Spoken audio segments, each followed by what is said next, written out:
आज अष्टमी है और किस प्रकार से आज इस प्रांगण में कन्या पूजा किया गया और किस तरह से इस 8 दिन के पूजा अर्चना में लोगों ने, यहाँ के लोगों ने किस तरह से यहाँ पे अपनी उपस्थिति दिखाई है। चैत्र नवरात्रि के इस पावन पर्व पर यहाँ पर नवकुंडी हवनात्मक सहस्त्र चंडी महायज्ञ का दिव्य आयोजन आज अष्टम दिवस के बेला पर चल रहा है। महागौरीत चाष्टमम, माँ भगवती ने 9 दिन में 9 रूप धारण किए हैं। 8वां दिन में एक छोटी सी कन्या का रूप धारण किया है, गौरी का रूप धारण किया है। इसीलिए अष्टमी को जो है कन्या पूजन का विधान बतलाया गया है। कन्या पूजन करने से कहते हैं जो माँ भगवती के अष्टमी के दिन कन्याओं का पूजन करता है उसके जीवन में कभी किसी प्रकार की बाधाएं आती ही नहीं, माँ की अहेतुकी कृपा बरसती है। यहाँ पर सार्वजनिक नवकुंडी हवनात्मक महायज्ञ का विशाल आयोजन चल रहा है। हमारा उद्देश्य है अपनी संस्कृति, समाज, ये हमारे ऋषियों की धरोहर यज्ञ प्रक्रिया को पुनः नवजीवन प्रदान करना, इसको जीवित रखना। आने वाले समय में आने वाली पीढ़ियां को अगर हम यह सब नहीं देंगे तो वो न हमारी संस्कृति को जानेंगी, न संस्कार को जानेंगी, न सभ्यता को जानेंगी। पशुवत जीवन हो जाएगा। उसी परंपरा, उसी धरोहर को पुनर्जीवन प्रदान करने के लिए हम सभी वहाँ पर मिल करके यह सार्वजनिक तौर पर किसी व्यक्ति विशेष का नहीं, न किसी व्यक्ति विशेष के कल्याण के लिए, यह आयोजन सार्वजनिक सबके कल्याण के लिए, समाज के कल्याण के लिए, देश के कल्याण के लिए रखा जाता है, जिसका एक ही उद्देश्य है हमारा देश, हमारा भारत जो है सर्वशक्तिमान बने, सब में परस्पर प्रेम हो, सद्भाव हो, सद्विचार हो, एक दूसरे के प्रति प्रेम रखें। इसी उद्देश्य से यहाँ पर आज आपने देखा है कि इतनी सारी कन्याओं का एक साथ कन्या पूजन का विधि विधान से आयोजन संपन्न हुआ। कहा जाता है कि 9 कन्याओं को खिलाते हैं, भोजन कराया जाता है, लेकिन जिस तरह से अगर 9 से ज़्यादा कन्या हो जाती हैं तो किस तरह से लोगों को पूजा करनी चाहिए, इसके बारे में लोगों के दिमाग में बहुत सारी कन्फ्यूज़न होती है। इस पर आप क्या बताना चाहेंगे? कन्या कन्या होती है, नवकन्या देवी के 9 दिन माने गए हैं। 9 से कम नहीं होनी चाहिए, पर 9 से अधिक आप कर सकते हो, उससे और माँ प्रसन्न होती है ना। ऐसा कहीं पर नहीं शास्त्रों में वर्णन है कि सिर्फ 9 कन्याओं का पूजन है। ये 9 दिन के हिसाब से 9 देवियों के हिसाब से 9 कन्याओं का पूजन हुआ है।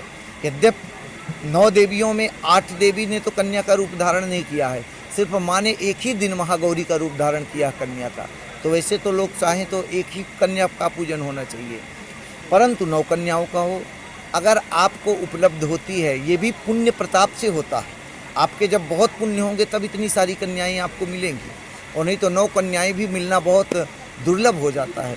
यहाँ पर तो हमने 108 से ऊपर कन्याओं का पूजन किया, आपने देखा, और इतनी सारी कन्याओं का पूजन करके सब भक्तों के निमित्त हर किसी ने लाभ लिया है। कोई ऐसा आपको लगेगा नहीं कि ये किसी व्यक्ति विशेष का कार्य है। सब एक दूसरे का सपोर्ट कर रहे हैं, सब एक दूसरे को हेल्प कर रहे हैं, और तब जाकर के इतना सुंदर यह कार्य संपन्न हुआ। और माता रानी से प्रार्थना भी है कि सबको माँ भगवती सम्मति दे, सुमति दे, सद्विचार दे, सद्भाव दे, ताकि सब समाज हमारा एक हो। क्योंकि ये हमारा भारत देश सोने की चिड़िया है, तभी है जब हम सब एक दूसरे के प्रति प्रेम भाव सद्विचार रखें। किस प्रकार आप राजनीति से जुड़े हुए हैं, तो किस तरह से समय को निकालते हुए 9 दिन आप इस तरह से यहाँ भक्ति भाव में इस पंडाल में आपने वक्त दिया है? देखिए, मैं पिछले 14 सालों से हम लोग ये कार्यक्रम कर रहे हैं अंधेरी पश्चिम में, और ये कार्यक्रम इसलिए किया जा रहा है ताकि समाज के सभी लोगों को एकत्रित एक जगह पे इकट्ठा किया जा सके, शांति बनी रहे देश में, समृद्धि हो।